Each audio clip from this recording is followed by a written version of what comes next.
It's having the opposite effect of what you want. Every big name in show business came out for Kamala Harris, from Oprah to Clooney to Beyonce, and she lost every swing state.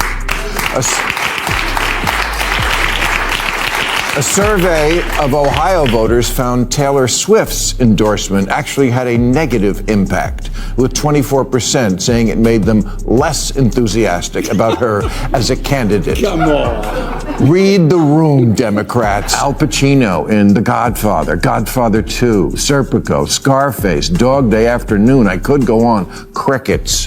Then he plays a blind guy who screams hoo-ha and welcome to the winner's circle.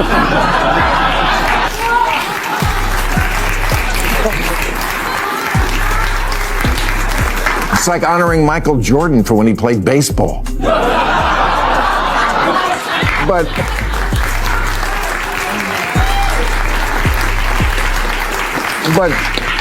you know why he won that one. Blind guy.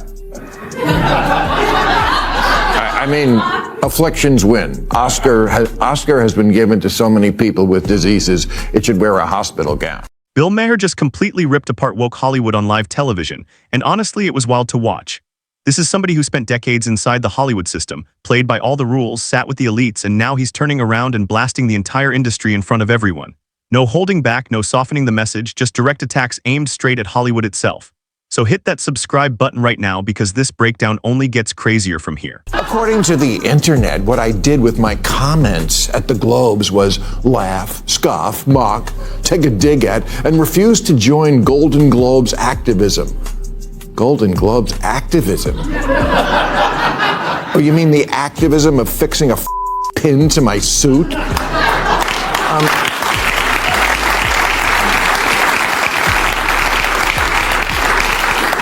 I'm sorry, it clashed with my kafia.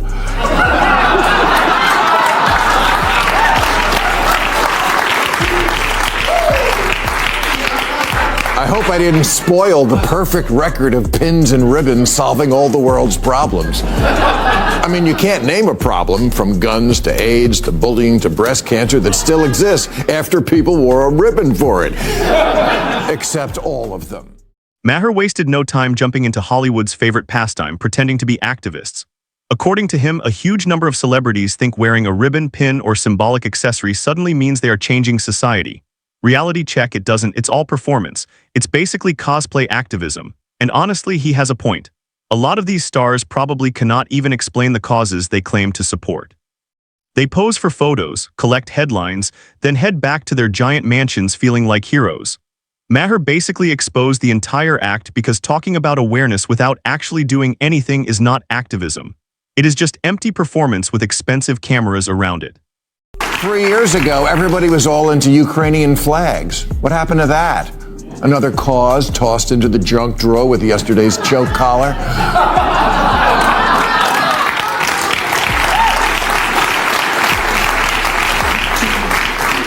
Get out of here with your virtue-signaling body ornaments. They're just crucifixes for liberals.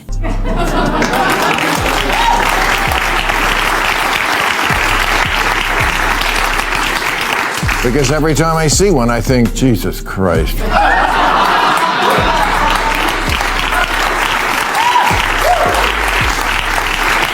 But, you know, congratulations for raising awareness. The awareness you really care about, which is how wonderful you are. And if we are being honest, most of these celebrity causes are really just advertisements for themselves. In Hollywood, the issue is never the main focus. They are one trending hashtag, one emotional Instagram upload, maybe a dramatic outfit for effect, and suddenly they are treated like moral champions. And the hidden truth is that it helps their careers. The louder they scream about saving the world, the more attention they receive, the more projects they book, and the more money rolls in. Compassion has basically become a marketing strategy. It looks powerful on television, sounds inspiring during speeches, but changes almost nothing for regular people who actually need support. Ricky Gervais once told the award show crowd, "Don't use it as a platform to make a political speech. You're in no position to lecture the public about anything. You know nothing about the real world."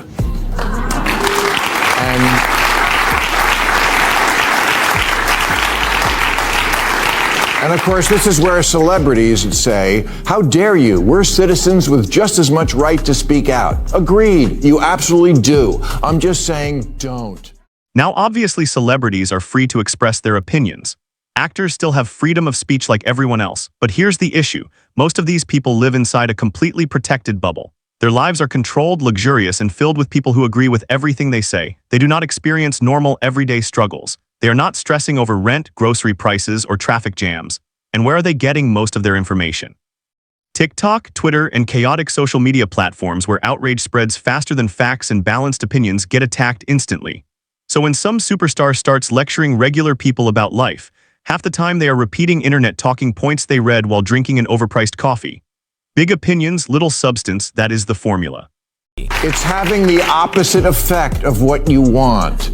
Every big name in show business came out for Kamala Harris, from Oprah to Clooney to Beyonce, and she lost every swing state.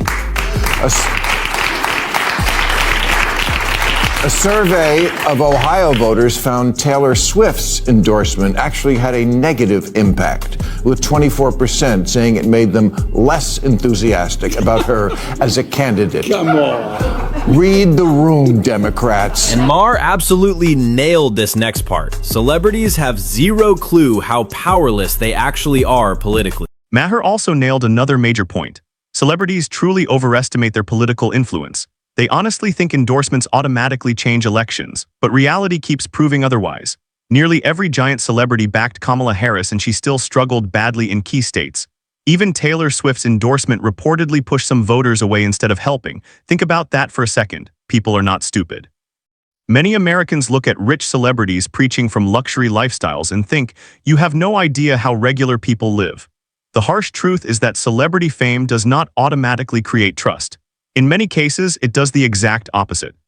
Reds lost to Chariots of Fire. Shawshank Redemption lost to Forrest Gump. Some of the most iconic directors of all time. Hitchcock, Kubrick, Tarantino, Kurosawa, Bergman, Fellini, Rob Reiner have 0 wins for Best Director. The Oscars should give out a new award, the Kanye West I'ma Let You Finish Award.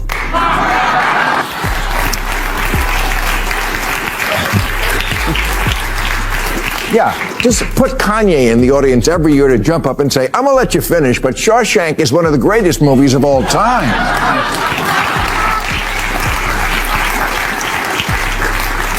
And the acting awards, no better. They're constantly giving out the makeup for a snub Oscar when an actor gets one because the Academy stepped on its the first 10 times the guy should have won.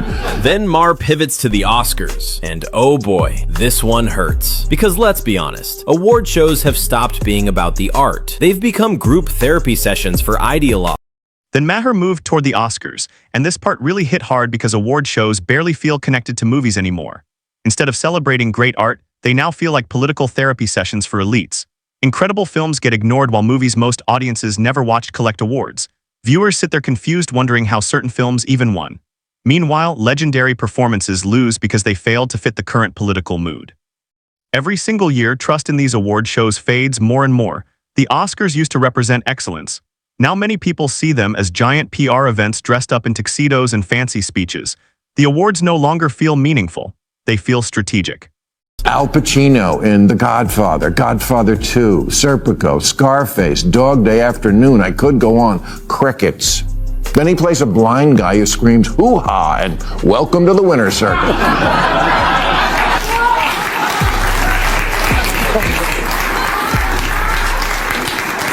It's like honoring Michael Jordan for when he played baseball. But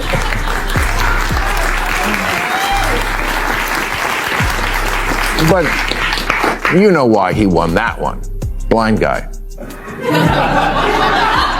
I mean, afflictions win. Oscar has been given to so many people with diseases, it should wear a hospital gown. This is the deeper problem inside Hollywood now. Winning is no longer mostly about talent or acting skill. What matters more is saying the correct things and staying politically safe. Amazing performances are ignored if they fail to satisfy certain groups or trends. Because of that, talented actors and brilliant films keep getting pushed aside while safer options collect the trophies. But the saddest part comes later. Years after getting robbed, the same actor suddenly wins an award for a much weaker role as some kind of apology prize. That is not real recognition. It is Hollywood trying to correct old mistakes after the important moment already passed. And in the process, the industry is slowly ruining the very thing that once made it respected in the first place. Celebrating honest and unforgettable acting. Hollywood is destroying the one thing that made it special, honoring real, honest, amazing acting. In Hollywood, never say the R word, but if you play it in a movie, they will give you a trophy. And the Academy is also constantly giving it to an actor when they're really giving it to the character the actor played. Not that these weren't all fine performances, but if you, as a nominee, are up against someone who played Gandhi, or Lincoln, or Aaron Brockovich, or Norma Ray, or Ray Charles, or Harvey Milk, or the guy in Philadelphia, or the dude at the Dallas Buyers Club, just stay home. It was never gonna happen. Maher also brought up a truth movie fans have joked about forever. If someone wants an Oscar, all they need to do is play a sick person or a famous historical figure. That is basically the cheat code. It does not matter how original or creative another performance might be. The second somebody appears in a dramatic biopic coughing through scenes with a serious accent, the competition is over. Because the Academy often rewards pain and suffering more than actual creativity. The Oscar race has become dominated by tragic stories and historical recreations, which raises a real question. Are they still rewarding great art anymore, or are they just rewarding sad performances dressed up in expensive costumes? Somewhere along the way, originality stopped being valuable, while predictable performances became the safest way to win. Also stay home if you're up against someone who, we suspect might not be up for an award again, or just up again. Art Carney in Harry and Tonto beat Jack Nicholson in Chinatown. John Wayne in True Grit, Henry Fonda, Jack Palance. I call this the Grandpa's Last Christmas Award.